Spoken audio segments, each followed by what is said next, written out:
Boa tarde. Primeiramente, gostaria de agradecer o convite, para falar para vocês a respeito de radioterapia. Oi, Tete, tudo bem? De radioterapia em sarcoma de Ewing.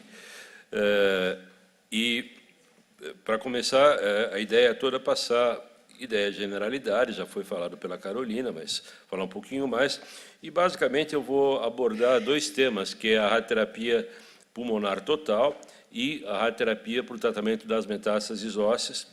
E, para terminar, vou falar um pouquinho sobre radioterapia focal, que é uma tendência muito grande nos nossos dias. Então, a pergunta toda que a gente faz é se o uso da radioterapia melhora os resultados desses pacientes. Como vocês podem ver, aqui está o radio-oncologista, aqui está a sua namorada e aqui está o cara do mal. Vamos ver, quem de vocês sabe quem é esse cara aí? Muito bom. O Vicente está aí. E como é que chama a namorada dele, Vicente? Essa... Imperador Ming, que é o cara do mal, Naquela época, ia ser a Segunda Guerra Mundial, eles tinham preconceito contra os... 30 e poucos... Não, mas tinha preconceito contra os nipônicos. E essa daqui é a princesa Dharma, que é a sua namorada. Tá? Então, qual seria o papel da radioterapia nesses casos? É o que nós vamos tentar responder. Como vocês sabem muito bem, o sarcoma de Ewing, os tumores da família Ewing, são tumores constituídos de camadas de células malignas, monomórficas, pequenas, redondas e azuis, com núcleos proeminentes, hipercromáticos e pouco citoplasma. É o segundo tumor ósseo, como já foi falado pela Carolina. A idade mediana ao diagnóstico é em torno dos 14 anos de idade, e a apresentação clínica, em geral, é com dor e inchaço local. E 20% deles, pelo menos nessa revisão, eram metastáticos da apresentação. Quer dizer, na verdade, tem outros textos que falam em 25% e até 30% dos pacientes já se apresentando com metástase ao diagnóstico, e como a Carolina muito bem falou, o sarcoma de Ewing pode ser considerado como uma doença sistêmica, que mesmo quando você não diagnostica as metástases, a chance delas existirem em nível microscópico é muito alta. Quais são os fatores prognósticos desse tipo de tumor? Basicamente, metástases ao diagnóstico, metástases diagnosticadas ao diagnóstico, e isso supõe um volume tumoral total muito grande. Tumor primário volumoso, maior do que 200 ml. Localização do primário central ou na região pélvica. Idade acima dos 17 anos, tem algumas revisões que também colocam como 14 anos a idade acima da qual o prognóstico piora, e, muito importante, a má resposta à quimioterapia de indução. Então, falando um pouquinho de radioterapia pulmonar total, que para os oncologistas pediátricos deve assustar um pouquinho, historicamente, a gente tem alguns dados interessantes disso daí. Esse aqui é o primeiro protocolo do Intergroup, onde eles fizeram dividiram os pacientes em 3 grupos, e aleatorizaram. No primeiro grupo, eles tinham como diferença colocar a driblastina, era actinomicina, ciclofosfamida, vinclizina e a adriamicina. No segundo grupo, não tinha adriamicina, e no terceiro grupo, o que eles faziam? Eles irradiavam o pulmão dessas crianças, mesmo sem doença disseminada, sem metástase pulmonar. O interessante é que o grupo que fez radioterapia pulmonar ele foi pior, obviamente, do que o grupo da adriamicina, e eu não sei o rigor técnico dessa época, com o que foi dessa radioterapia, os possíveis problemas de médio e longo prazo nessas crianças, mas, na verdade, essas crianças tiveram uma sobrevida melhor do que o grupo que não havia tomado a adriblastina nesse tratamento. Evoluindo um pouquinho mais, esse estudo europeu, estudo cooperativo europeu, 114 pacientes, esse é um estudo também da década de 80, década de 90, 114 pacientes com metástases pulmonares isoladas, quer dizer, não havia metástases ósseas, a gente sabe que metástase óssea piora o prognóstico. Desses pacientes, 75 receberam radioterapia pulmonar total. Não está claro qual que foi a seleção desses 75 pacientes, porém, nós vamos ver um pouquinho mais adiante o que aconteceu. Fator prognóstico mais importante, de novo, a resposta do tumor primário à quimioterapia, e nessa curva de sobrevida livre de evento, os pacientes com estadio clínico 4, os que responderam, tiveram uma resposta grau 1, uma resposta positiva, teve uma sobrevida livre de eventos de 47%, e os que não responderam grau 1, que é essa curva mais inferior, tiveram uma sobrevida de 26%, com um P significativo, bastante significativo. E aqui o impacto, né, da radioterapia nesses pacientes, né, que tinham metástases pulmonares, né, radioterapia pulmonar total, mostrando um ganho, né, de sobrevida livre de evento, né, que foi de 9% para 38%, um P bastante significante nesse protocolo. Eles colocaram, isso aqui na análise univariada, eles fizeram uma análise multivariada, né, embora na análise de Cox ainda persistisse, né, a radioterapia pulmonar total como tendo impacto, né, na sobrevida livre de eventos, a hora que foram para a regressão logística, né, a hora que você soma doença pulmonar bilateral, que manteve a sua significância, né, em termos de impacto na sobrevida, e a resposta à quimioterapia, a radioterapia pulmonar total perdeu a sua significância, talvez tenha uma interação entre essas variáveis, e como eu bem falei, não era um estudo aleatorizado, provavelmente os pacientes que acabaram recebendo radioterapia pulmonar total talvez fossem um pouquinho mais selecionados. Mas, no final, na análise univariada, o prognóstico estava relacionado à radioterapia pulmonar total, e quando foi para multivariada, somente a resposta à quimioterapia, a presença de metástases pulmonares bilaterais. Esse é um outro estudo europeu multicêntrico, né, na década de 90, 171 pacientes foram analisados, 57 tinham metástases pulmonares, com metástases pulmonares, né, receberam radioterapia pulmonar. A sobrevida livre de eventos, né, em 4 anos, né, em toda a amostra foi 27%. Os pacientes que tinham somente metástases pulmonares tiveram uma sobrevida melhor. Já os que tinham metástases ósseas isoladas sem metástases pulmonares foram pior, e pior ainda quando havia metástases combinadas, né? Colocando mais ou menos nesse cenário de que pacientes com metástases pulmonares puras são ruins, mas não vão tão ruim quanto quando tem metástases ósseas ou infiltração de medula óssea. O prognóstico acaba piorando bem. A radioterapia pulmonar total, né, melhorou o resultado, né, nos pacientes que tinham metástases pulmonares isoladas, sobrevida livre de eventos de 40% versus 19%, um P significante, né, e quando tinha metástases múltiplas, né, tanto em osso como em pulmão, o tratamento associado de radioterapia pulmonar total com ou sem transplante com ou sem radioterapia pulmonar total, houve um impacto quando você fez o tratamento mais intensivo, com um P bastante significante, e aqui essas curvas, né, de sobrevida, né, aqui é quando você tem metástases pulmonares isoladas, mostrando que tem um ganho, né, de sobrevida livre de eventos, e quando você associa nos pacientes com doença muito disseminada a radioterapia com o transplante de medula óssea, radioterapia pulmonar total, esse estudo mostrou uma vantagem em termos de sobrevida livre de eventos. Esse trabalho do San Giulio é um trabalho muito interessante, né? Eles pegaram os pacientes que tinham metástases pulmonares, né? Eles pegaram 28 pacientes que tinham metástases pulmonares e fizeram a quimioterapia. Os que responderam bem à quimioterapia, que tiveram uma boa resposta favorável à quimioterapia, eles não irradiavam o pulmão, e os que tinham uma resposta ruim à quimioterapia, os de pior prognóstico, eles irradiavam o pulmão, dose de 16 grays, enfim. No final das contas, a sobrevida de todo o grupo está aqui, sobrevida livre de eventos de todo o grupo logo abaixo, e aqui mostrando uma coisa muito interessante. Essas curvas de sobrevida livre de eventos, elas são bastante semelhantes, quer dizer, elas não têm uma diferença estatística, sendo que, a hora que você vai olhar, a sobrevida livre de eventos dos mal respondedores que receberam radioterapia pulmonar total foi semelhante às dos bons respondedores, né, sugerindo que a radioterapia pulmonar total pode ter um papel nesses casos.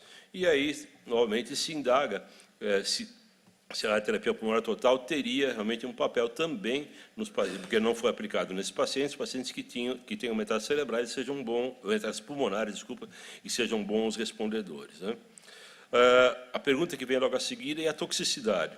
Esse estudo foi um estudo razoavelmente interessante, ele foi uma revisão sistemática. Começaram com 137 estudos, selecionaram 14 estudos com 640 pacientes, e o objetivo dessa análise, né, foi ver a toxicidade pulmonar. pegando esses 640 pacientes, a toxicidade pulmonar aguda, maior do que grau 3, né, variou entre 0% e 12%. A toxicidade pulmonar tardia, maior do que grau 2, estava relacionado, quando você fazia reforço de dose, e aí naquela época não tinha tanta precisão, alguns dos trabalhos trataram volumes muito grandes com doses muito altas, ou quando os pacientes tinham submetido à cirurgia, quando os pacientes tinham recebido uma quimioterapia muito intensiva concomitante e quando os pacientes tinham um tabagismo, né? Esses pacientes tiveram uma pneumotoxicidade maior, mas, de qualquer maneira, ainda num nível bastante aceitável. Com relação ao aumento da sobrevida, não era o objetivo desse trabalho, mas isso foi visto em estudos individuais, mas quando pegava vários estudos comparativos, eles acabaram não conseguindo manter essa diferença. E ele conclui, né, que é necessário uma seleção de pacientes com risco elevado, né, de progressão de doença de pulmões e com menos risco de complicações pulmonares, né, pela radioterapia, que seria pacientes não fumantes, né, aí, não fazer reforço de dose e não ser multioperados para você irradiar o pulmão e também ter um risco maior de você ter metástases pulmonares. Com relação às metástases ósseas, né, esse trabalho do Memorial, né, pacientes com... Aí eles misturaram Ewing com rabdomyosarcoma, mas eles testaram a radioterapia para metástase óssea com finalidade curativa. 30 pacientes, né, 22 desses 30 eram sarcoma de Ewing, e eles conseguiram controlar 43 de 49 lesões. Eles discutem nesse trabalho qual seria o limite de você irradiar metástases ósseas, né?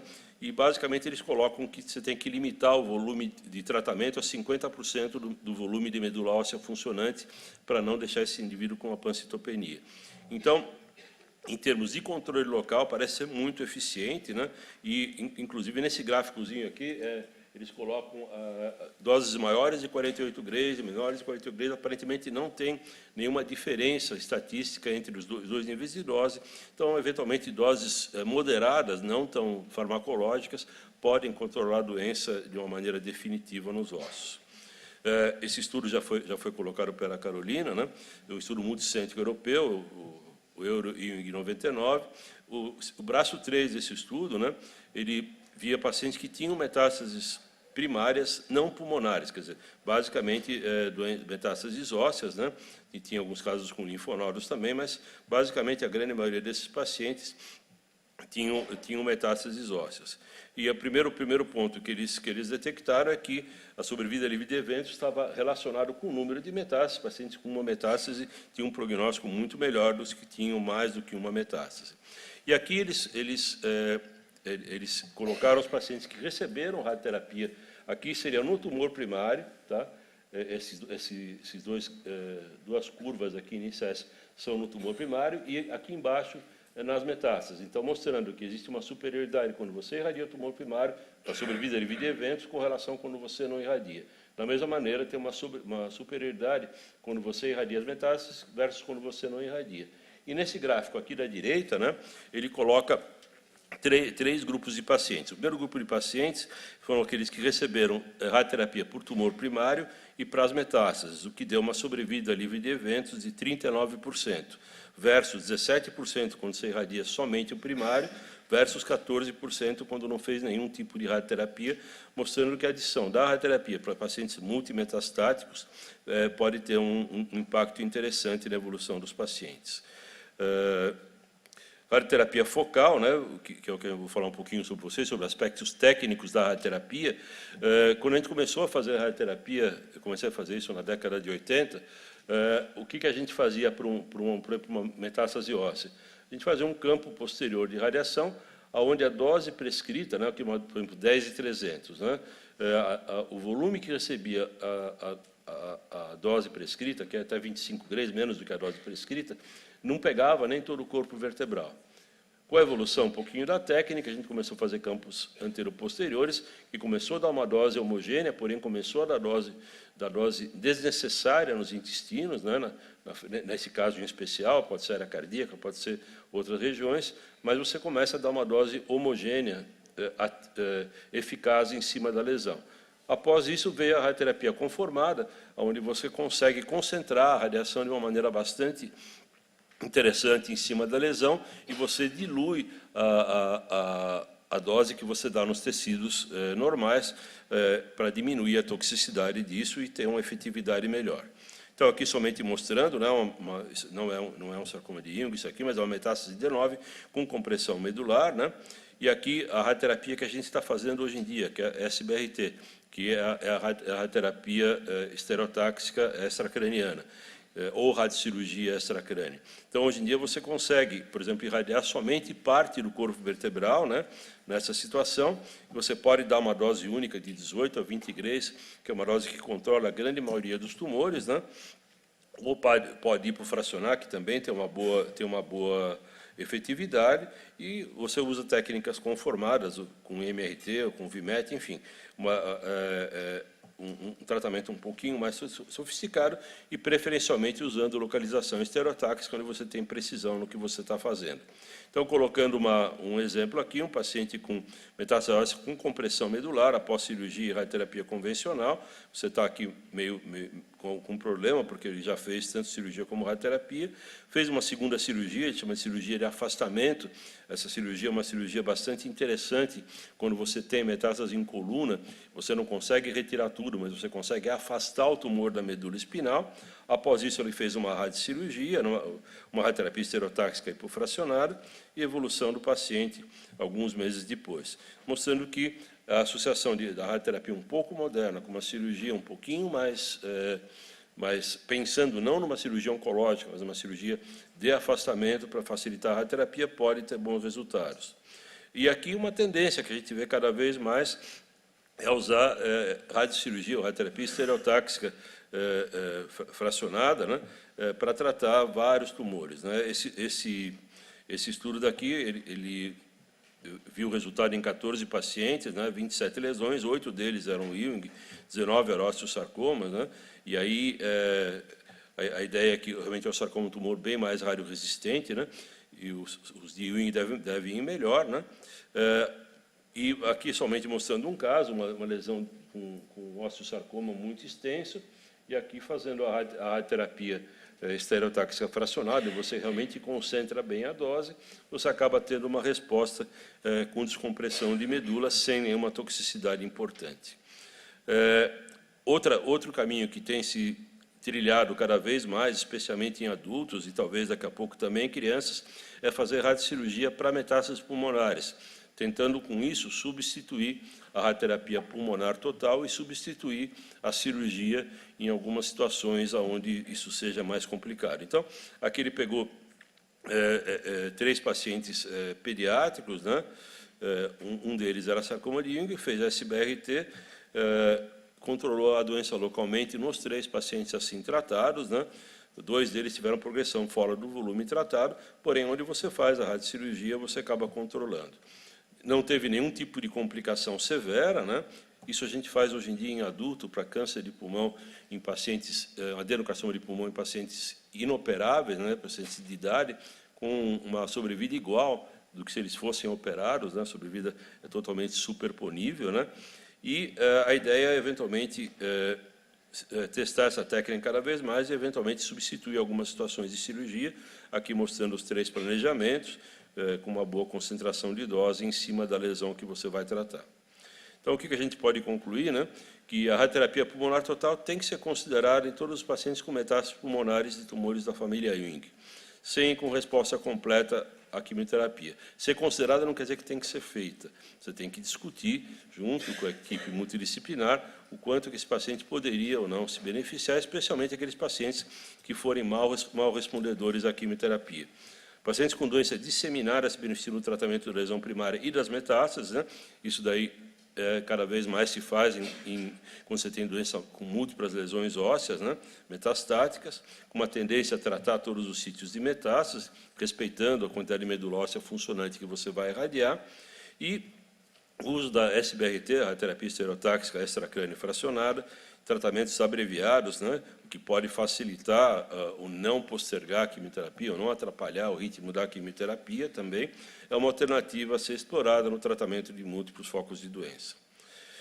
Concluindo, na pergunta era se a radioterapia ou quimioterapia em altas doses nos tumores da família Ewing, né, para doença metastática e ou recidivada. A minha opinião é que não é ou, a resposta para mim é E, né? E voltando aos amigos do Dr. Vicente aqui, aqui novamente está o Flash Gordon com seus amigos, né? Então, provavelmente, eu estava pensando o que era cada um deles, né? Esse daqui certamente é o cirurgião, né? O cara fortão, musculoso, está do lado dele. Esse aqui tem cara de patologista. Esse aqui, para mim, tem cara de oncologista pediátrico, aquele cara com cara de bondoso, sabe, inteligente e tal. Então, eu acho que, novamente, a mensagem é que a radioterapia ela pode ser usada numa série de situações e deve ser usada com critério, né, para melhorar os resultados do tratamento. E eu agradeço, então, ao convite e à paciência de vocês de assistir a aula. Esse é um assunto da uma margem imensa de discussão em todos os níveis, né? Deixa eu começar uma coisa com a Tete e com a Carol. Porque você apresentou lá algumas séries, depois o Eduardo apresentou também os volumes na classificação de estados de risco, etc. Quando a Tete fez a tese dela, a mediana dos seus casos a mediana do volume dos seus casos da tese inteira era superior ao volume de alto risco. Tanto que naquela época foi... Aqui era por dimensão, né? A não dimensão. Por volume.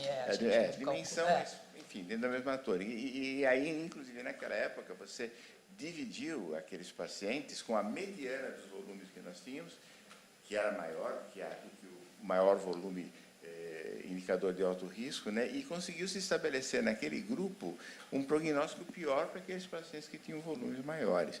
Então, eu queria perguntar como é que essa coisa pode funcionar nesse contexto. Em outro lugar, se os resultados, aparentemente os resultados com transplante em pacientes com doença metastática óssea e medula óssea, eles são relevantes, mas em relação ao pulmão, é difícil de você compor um quadro de vantagens para o transplante quando a metástase é pulmonar exclusivamente.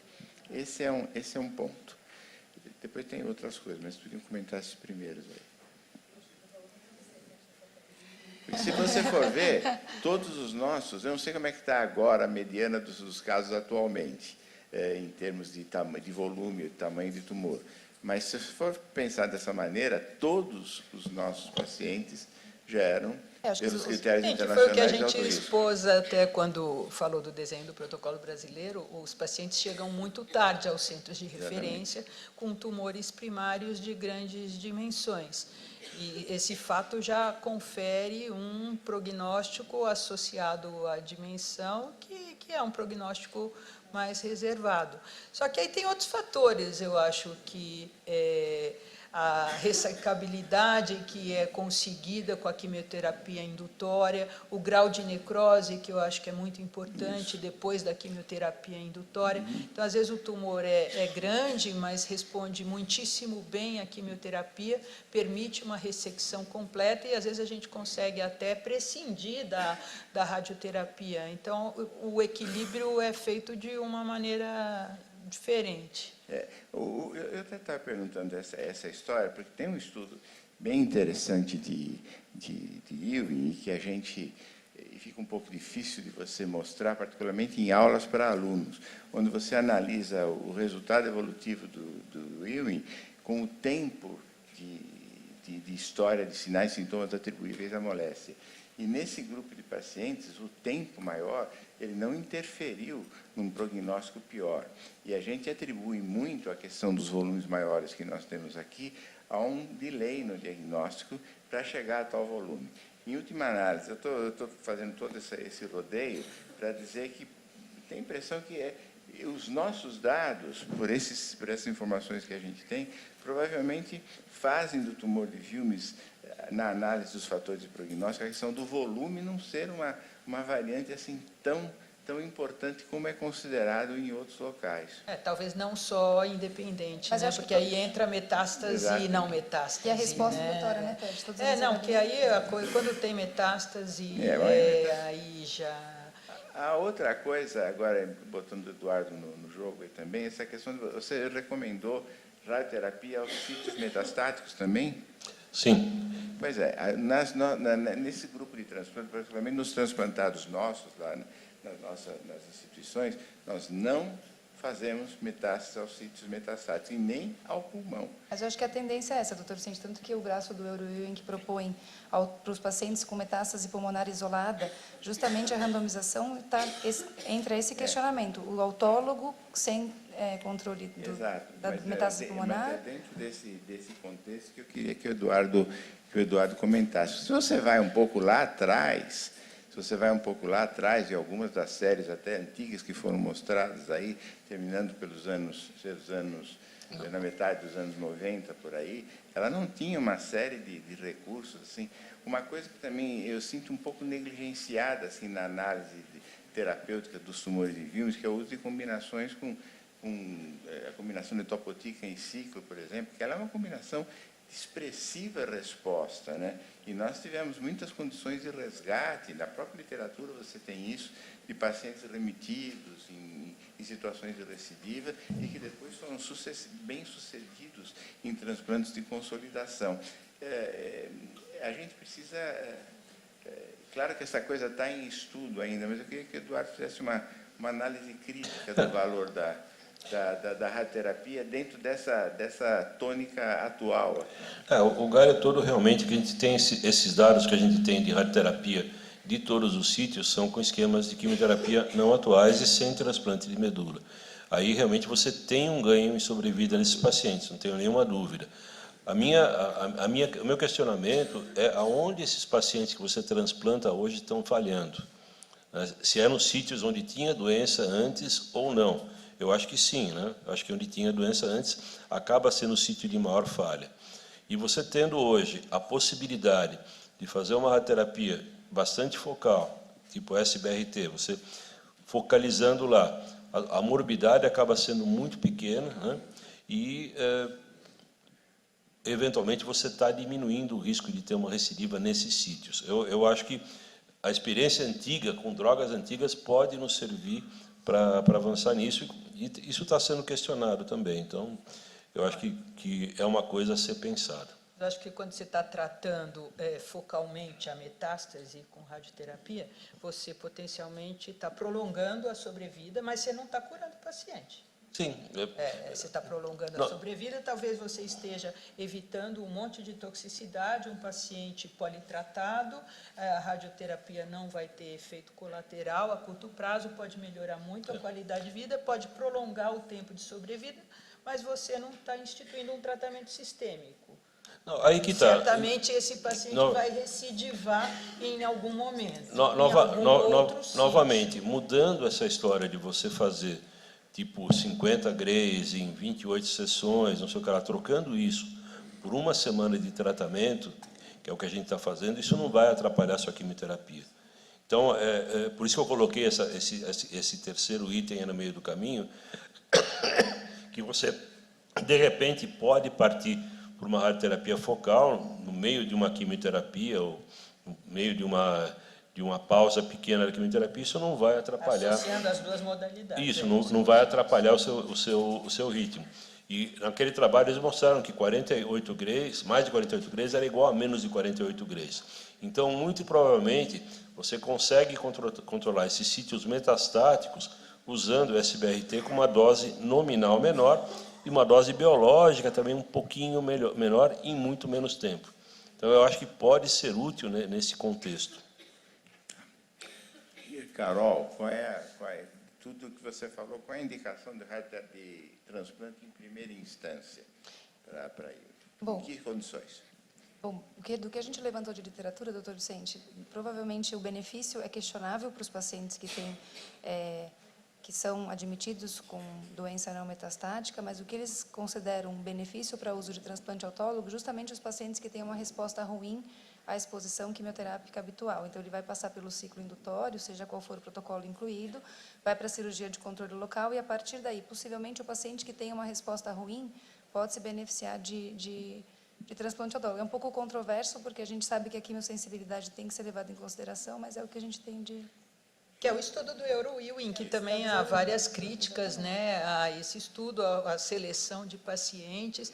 Eu acho que o mais importante é isso, você pega 80% da população incluída nesse estudo foram maus respondedores à quimioterapia indutória. Então, grau de necrose inferior a 90%. Então, não sensíveis. E aí você vai fazer uma mega quimioterapia para esses pacientes com doença quimioresistente. Então, fica... Os nossos pacientes que foram bem em transplante eram pacientes todos... Quimiosensíveis, pós-recidiva... Tem séries que mostram, justamente as séries que têm os melhores resultados, são séries que levaram para transplante os pacientes em recidiva com boa resposta reindutória.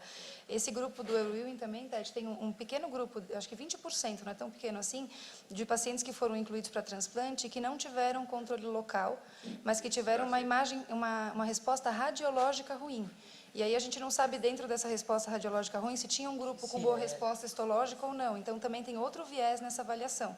Então, apesar de ter sido um trabalho randomizado, tem várias críticas que podem ser feitas, né? Transplantados em primeira instância eram pacientes que tinham resposta completa no tumor primário, quer dizer, eram 100% de necrose, em todos os casos que tinham. Quer dizer, nós estamos falando de uma amostra relativamente pequena, mas eu acho que tudo isso serve para valorizar, em termos de análise de prognóstico e decisões de terapêutica, o fator da resposta desses pacientes ao tratamento inicial como um elemento extremamente importante, né? É um pouco difícil a quantificação de doença residual nesse grupo de problemas, né? Se fizer uma analogia com leucemia, mas, de qualquer forma, tudo caminha para você explorar esse recurso como um recurso decisório para você. Mas é uma decisão bem difícil, porque às vezes você se depara com um tumor localizado, com um volume que não é grande, com uma ressecção cirúrgica completa e um grau de necrose ruim. E aí, você faz o quê? Você irradia, você tem o potencial de irradiar, porque, apesar de margens livres, tumor totalmente ressecado, você irradia pensando na possível recidiva local, ou você faz um transplante autólogo de medula, mesmo inferindo que o tumor seja um pouco quimioresistente, porque você vislumbra uma recidiva praticamente inevitável. Ou você faz as duas coisas? Agora, acho que a resposta é nenhum nem outro, né? Você tem que partir para novas modalidades. Esse é um grupo candidato a novas modalidades, antes, eventualmente, de uma consolidação com alguma coisa, né? Vou fazer uma pergunta histórica para o Eduardo, e aí eu paro. Desculpa. Fala um pouquinho de radioterapia em hemicorpo. Você que é um homem das antigas, né? Não, olha, para dizer a verdade, faz muito tempo que eu não vejo isso daí. É um tratamento paliativo, que você faz uma dose alta, tipo 500 centigraus, em pacientes que têm múltiplas metástases ósseas, e funcionava para você paliar. Isso faz muito tempo que eu não vejo fazer, Vicente. Chegaram os grupos a ósseos maiores. Não, para curar a doença, hemicorpo. Eu não cheguei a fazer isso, Vicente.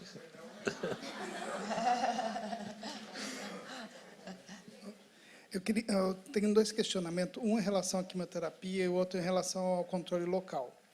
Uma coisa que eu vejo, pelo menos lá no meu serviço, quando o Ewing é tratado pelo adulto, pelo oncologista adulto, e quando é tratado pelo oncologista pediátrico. Na oncologia adulta, eles têm a tendência a fazer uma pré-indução com topotecan. Então, eles fazem um ciclo pré-indutório com topotecan e depois ele faz a indução seguindo o protocolo nosso brasileiro. Se isso teria alguma vantagem para esse paciente de alto risco ou não, ou se deixaria topotecan só para fazer como ciclo de resgate.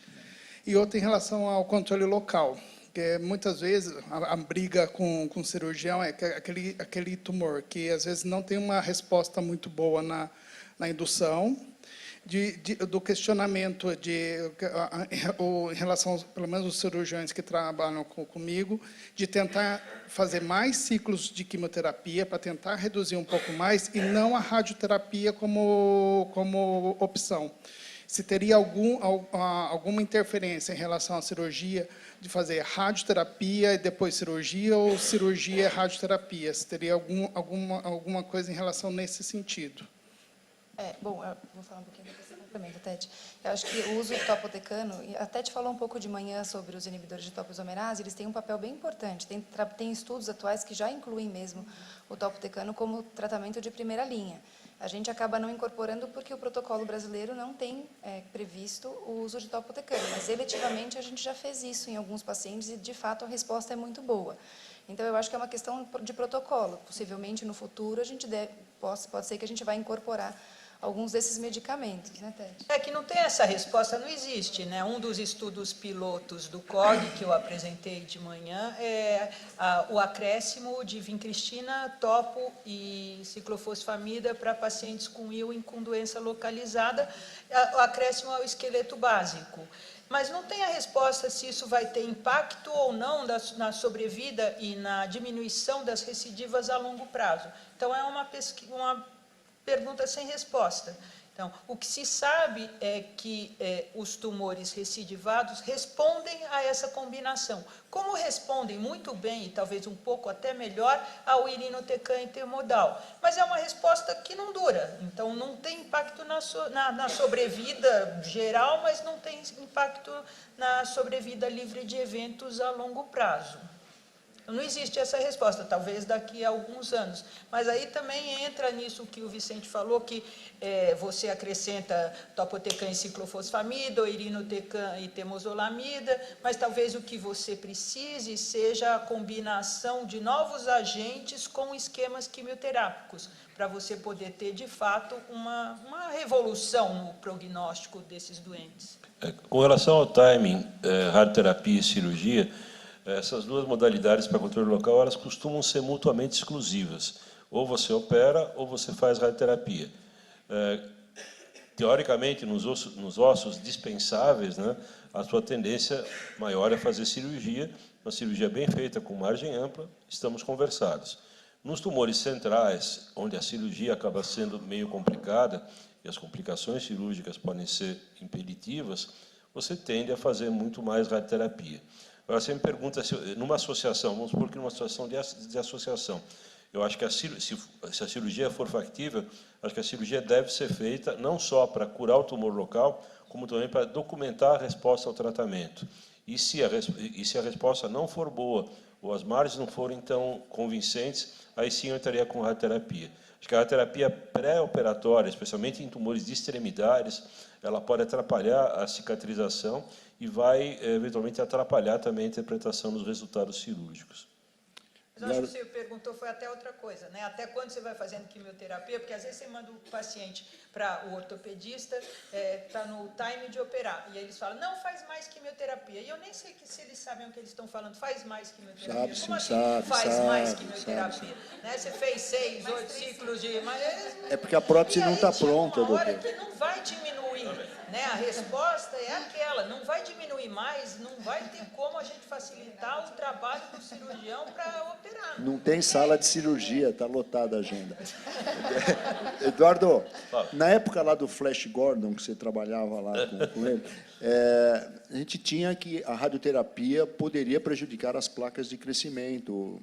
A irradiação da coluna, da sacroiliaca, levaria a uma consequência grande, uma escoliose importante. Sim. Esses novos métodos, aí, o IMRT, essas moduladas, melhorou isso? A gente pode ter menos preocupação com essa complicação, com esse efeito colateral?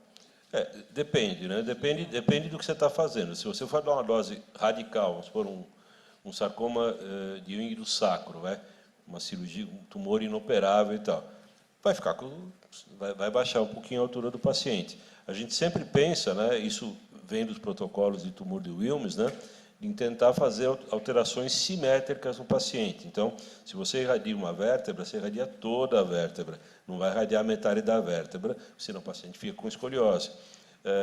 Você acaba pensando, agora, realmente, a radioterapia, a partir de 2.000 centígrados, ela capa a placa fisária e para de crescer. Isso não tem saída. Então, hoje em dia, a gente tem a possibilidade de fazer tratamentos mais focais. Em situação, por exemplo, de doença multimetastática, você trata um volume muito pequenininho, mas sempre que você for tratar alguma coisa, você tem que pensar onde é que está a placa fisária desse osso e como que esse paciente, se estiver em fase de crescimento, ainda vai ficar daqui a 10 anos. Então, você tem que raciocinar nisso daí. A dose é a mesma, não é que você diminuiu a dose de radiação daquele osso. Porque, às vezes, você faz, por exemplo, você faz 3 aplicações, 5 aplicações com uma dose menor. É difícil para nós entendermos com o antigo 5.000 centigrays ou... Não, quando você a potência da radiação, o efeito biológico da radiação, ele é relacionado à dose total e ao tamanho da fração. Se você começa a aumentar o tamanho da fração, ela começa a ficar, mesmo valores nominais menores na soma, ela começa a ficar equivalente a valores grandes de radiação. O que eu mostrei naquele trabalho, que para tratar todas as metástases ósseas, né, que 48 grays é igual a mais de 48, menos de 48 grays é igual a mais de 48 grays. Então, provavelmente nós estávamos tratando em excesso esses pacientes com doses muito elevadas. Põe isso para uma radioterapia hipofracionada, bem focal, a ideia é que você vá ter um pouco menos de efeito deletério com uma mesma efetividade. E, novamente, quando você irradia um paciente, você tem que pensar como é que ele vai estar daqui a 10 anos. Queria agradecer, Carol, Tete, doutor Eduardo. Obrigada, gente.